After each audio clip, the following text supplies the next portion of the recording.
नमस्कार दोस्तों, great to India YouTube channel में आपका स्वागत है। यह है फ्यूचर लर्निंग प्लेटफॉर्म। तो दोस्तों, आज हम राजस्थान के सामान्य जीके के प्रश्नोत्तरी जो सभी महत्वपूर्ण एग्जाम के लिए है। तो देखिए, अभी जितने भी एग्जाम जो राजस्थान के होने वाले हैं उसके लिए वेरी इंपॉर्टेंट ये क्वेश्चन रहने वाला है। तो चलो सेशन को स्टार्ट करते हैं। और पहला क्वेश्चन, भारत में क्वेश्चन क्या कह रहा है, भारत में कुल कच्चे तेल।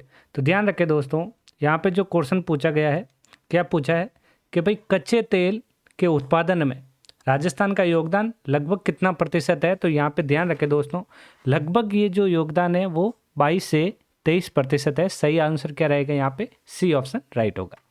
नेक्स्ट, राष्ट्रीय पंचायती राज दिवस कब मनाया जाता है। तो राष्ट्रीय पंचायती राज जो दिवस है ये कब मनाया जाता है दोस्तों, तो ये मनाया जाता है 24 अप्रैल को। वेरी इंपॉर्टेंट है, ध्यान रखें कब मनाया जाता है, 24 अप्रैल को ये मनाया जाता है। तो 24 अप्रैल को ये मनाया जाता है। और भारत में 24 अप्रैल को लोकतंत्र की नींव के रूप में पंचायती राज दिवस मनाया जाता है।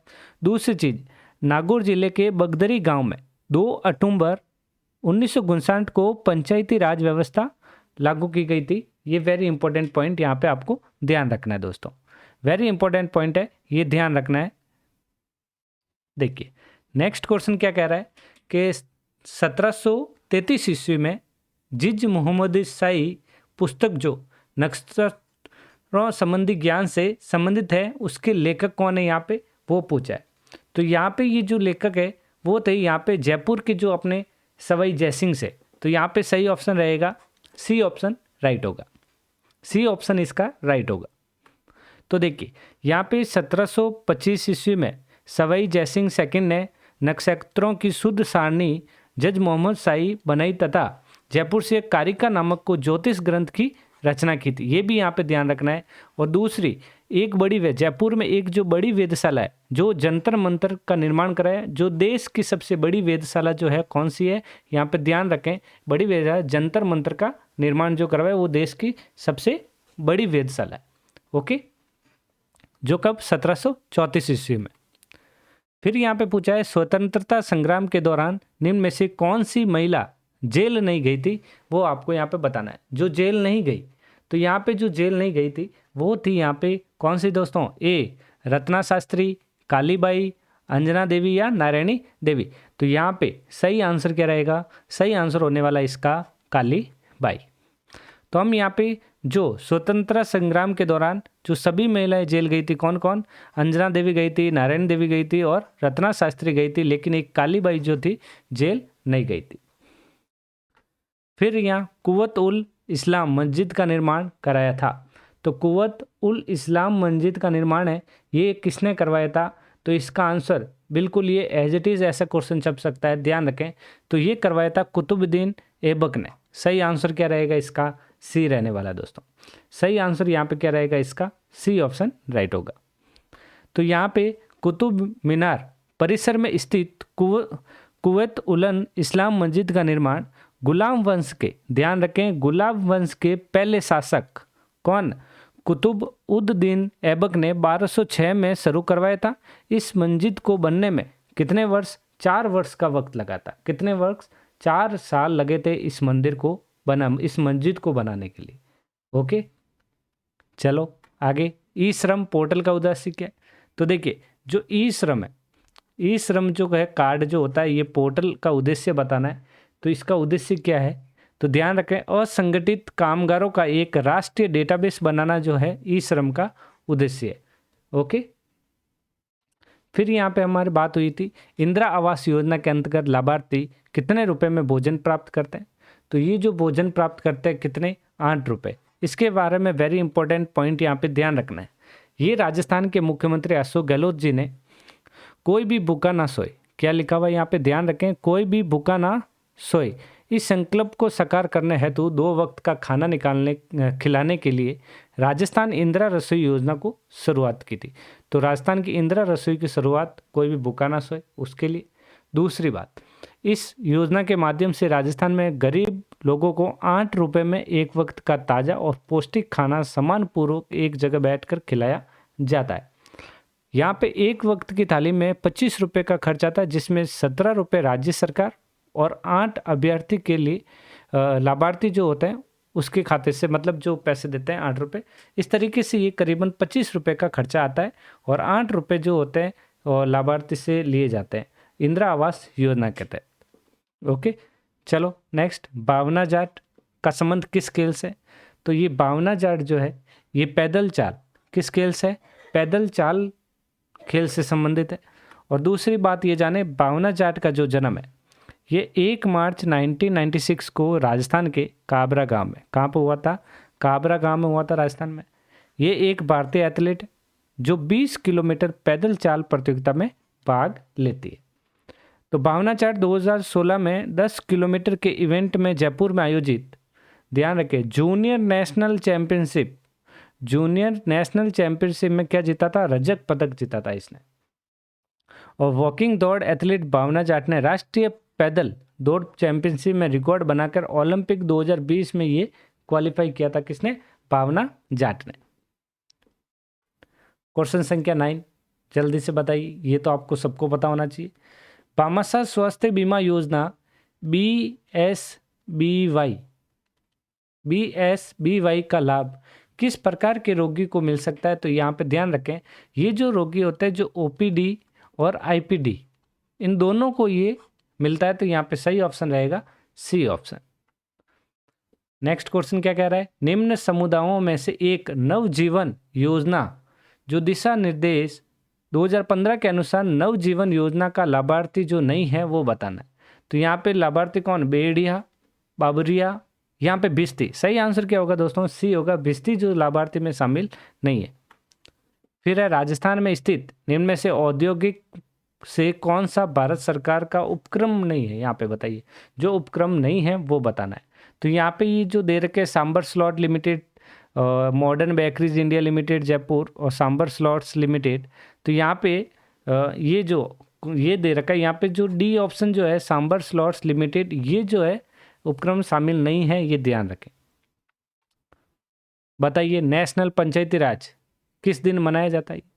तो पंचायती राज दिवस जो है ये मनाया जाता है 24 अप्रैल को। कब मनाया जाता है? 24 अप्रैल को मनाया जाता है। स्वामी दयानंद सरस्वती, बताइए, अच्छा क्वेश्चन है। स्वामी दयानंद सरस्वती पहली बार 1865 ईस्वी में राजकीय अतिथि के रूप में राजस्थान आए थे। तो ये राजस्थान में कहाँ आए थे दोस्तों? बताइए जल्दी से, किसी को पता है कमेंट जरूर करें दोस्तों। तो यहाँ पे सही आंसर रहेगा करौली। राजस्थान में कहाँ आए थे? करौली में। कुछ इंपॉर्टेंट पॉइंट, इन्होंने किशनगढ़, जयपुर, पुष्कर और अजमेर में व्याख्यान दिए। और दयानंद सरस्वती के आने का दूसरा समय था जब वो 1881 में भरतपुर और राजस्थान आए थे।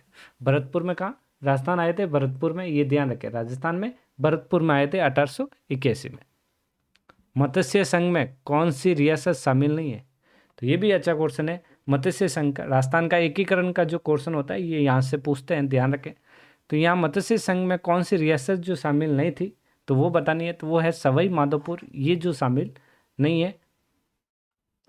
तो राजस्थान के एकीकरण प्रक्रिया में सर्वप्रथम अलवर, भरतपुर, धौलपुर और करौली तथा चीफ क्षेत्र में नीमराणा को शामिल करते हुए 18 मार्च 1948 को मत्स्य संघ का निर्माण किया गया था। ये एक इम्पोर्टेंट पॉइंट ध्यान रखना है।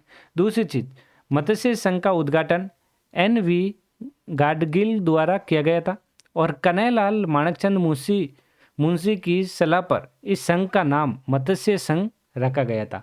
तो देखिए यहाँ पे कन्हैयालाल माणकचंद जो मुंशी की सलाह पर ये मत्स्य संघ नाम रखा गया था, ये ध्यान रखें।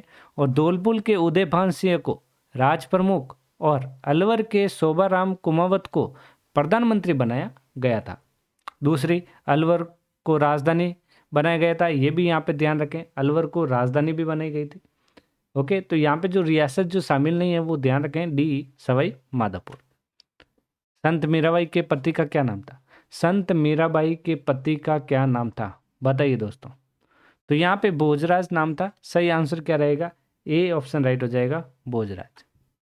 और मीराबाई का विवाह 1516 में मेवाड़ के महाराणा सांगा के जेठ पुत्र भोजराज सिंह के साथ हुआ था। और भोजराज उस समय के मेवाड़ के क्या थे? युवराज थे। क्या थे? मेवाड़ के युवराज जो थे भोजराज थे। बताइए, बहुत ही अच्छा क्वेश्चन है। दिव्यांश सिंह पंवार का संबंध किस खेल से है? दिव्यांश सिंह पंवार का संबंध किस खेल से है? तो यहाँ पे ध्यान रखें, निशानेबाजी, नौकायान, भाला फेंकर या क्रिकेट। तो ये जो थे निशानेबाजी, सही आंसर रहेगा ए। राजस्थान में पशुधन के लिए निःशुल्क दवा योजना कब प्रारंभ हुई थी? पशुधन के लिए जो निःशुल्क ये जो दवा योजना है ये प्रारंभ कब हुई थी? 2012 के अंदर हुई थी। ध्यान रखें 2012 के अंदर हुई थी। राजस्थान लोक सेवा अधिनियम 2011 का उद्देश्य बताइए। सेवा अधिनियम 2011 का जो उद्देश्य है तो यहाँ पे क्या है? पारदर्शिता लाना और शिकायत निवारण में तंत्र में उपलब्ध करवाना। सही आंसर दोनों होंगे दोस्तों, ए एंड बी दोनों होंगे यहाँ पे राइट। आस्था योजना का संबंध क्या है? एग्जाम पूछी जाती है योजना, आस्था योजना से संबंधित बताइए। तो आस्था योजना जो है ये विशेष योग्यजन से, किससे है? विशेष योग्यजन से संबंध रखता है, ये ध्यान रखें।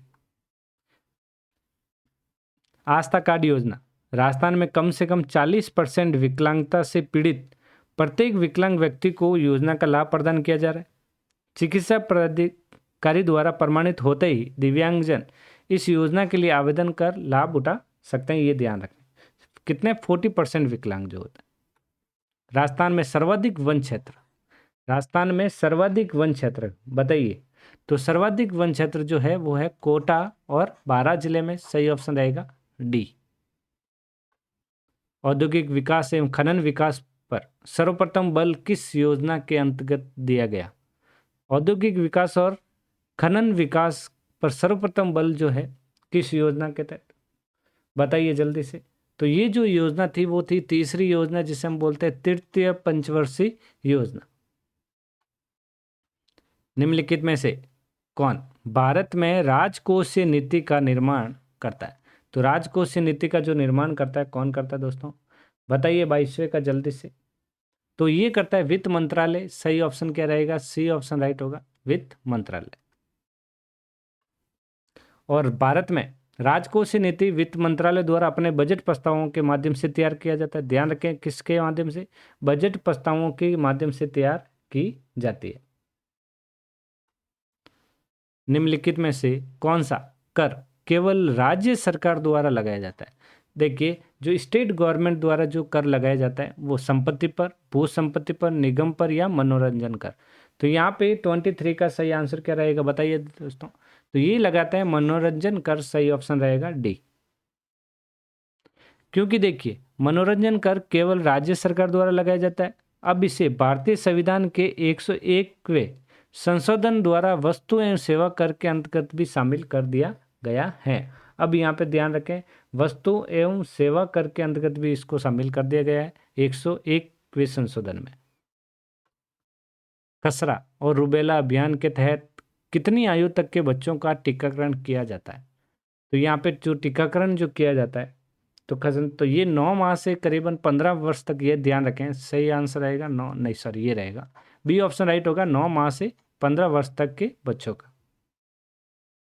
क्योंकि देखिए 9 वर्ष से 15 वर्ष की आयु के सभी बच्चों का टीकाकरण करके भारत का लक्ष्य खसरा और रुबेला दोनों को खत्म करना है। तो यहाँ पे जो लक्ष्य जो है भारत का खसरा और रुबेला दोनों को खत्म करना है 9 से 15 वर्ष की आयु के बच्चों में। लोकतांत्रिक विकेंद्रीकरण का सुझाव दिया गया। तो ये किसने दिया था सुझाव? लोकतांत्रिक विकेंद्रीकरण का सुझाव जो दिया था बलवंत राय मेहता ने। सही आंसर क्या रहेगा? बी ऑप्शन राइट होगा, बलवंत राय मेहता। क्योंकि देखिए अब यहाँ पे इसका जो है इस समिति के जो अध्यक्ष भी कौन है? तो इस समिति के अध्यक्ष बलवंत राय मेहता है और इस समिति ने 24 नवंबर 1857 को अपनी रिपोर्ट प्रस्तुत की और लोकतांत्रिक विकेंद्रीकरण की योजना की स्थापना की और सिफारिश की, जिससे अतत पंचायती राज के रूप में जाना जाता है। यहाँ पे जाना गया था। ओके, ये वेरी इंपॉर्टेंट क्वेश्चन है, ध्यान रखें। बलवंत राय मेहता ये लोकतांत्रिक विकेंद्रीकरण का सुझाव दिया था और इस समिति के अध्यक्ष भी बलवंत राय मेहता है और 24 नवंबर 1957 को अपनी रिपोर्ट प्रस्तुत की थी। बताइए चमड़ा उद्योग में राजस्थान का अग्रणी जिला। तो चमड़ा उद्योग के लिए जो अग्रणी जिला है वो जयपुर है और इसी के समान एक बीकानेर जो है वो भी चमड़े उद्योग के लिए। तो देख सकते हैं, चलो बताते हैं। देखिए बीकानेर भी क्या है? चमड़े का सामान बनाने वाले केंद्र के रूप में लोकप्रिय है। ओके, सामान बनाने वाले केंद्र के रूप में कौन सा? बीकानेर। ओके, तो यहाँ पे 26 का सही आंसर जयपुर रहेगा। ओके, राज्य की जीडीपी, ध्यान रखें राज्य की जीडीपी में सर्वाधिक योगदान कौन से सेक्टर से होता है? तो जीडीपी का जो सबसे अधिक जो योगदान होता है वो कौन से क्षेत्र से होता है? वो होता है यहाँ सर्विस क्षेत्र, मतलब सेवा क्षेत्र का सबसे अधिक। ओके, और यहाँ पे हम सेवा क्षेत्र से तृतीयक क्षेत्र भी कहा जाता है। भारत में सकल घरेलू उत्पाद में अधिकांश योगदान इसी का होता है, ध्यान रखें दोस्तों। ओके, नेक्स्ट, निम्न में से राजस्थान की औद्योगिक नीति का निर्माण नहीं हुआ। तो औद्योगिक नीति का जो निर्माण नहीं हुआ है वो पूछा है, तो वो 2020 जो है निर्माण नहीं हुआ था। बाकी यहाँ पे देखा जाए तो ध्यान रखें सही उत्तर 1998 भी है, ये भी ध्यान रखें। जो निर्माण नहीं हुआ वो बताना। औद्योगिक नीति का निर्माण देखो 1977, 1991, 2015 और 98 में भी है। मुख्य बिंदु राजस्थान की चौथी औद्योगिक नीति, राजस्थान में चौथी औद्योगिक नीति 4 जून 1991 को लागू की गई थी। और चौथी औद्योगिक नीति राजस्थान के मुख्यमंत्री कौन, भैरव सिंह शेखावत के कार्यकाल में लागू की गई थी। ये वेरी इंपॉर्टेंट, और इतना आपको यहाँ पे ध्यान रखना है। तो दोस्तों ये थे अपने राजस्थान जीके के सामान्य प्रश्नोत्तरी, और जल्द ही हम मिलेंगे नेक्स्ट क्लास में। तो आज के लिए इतना ही, थैंक यू।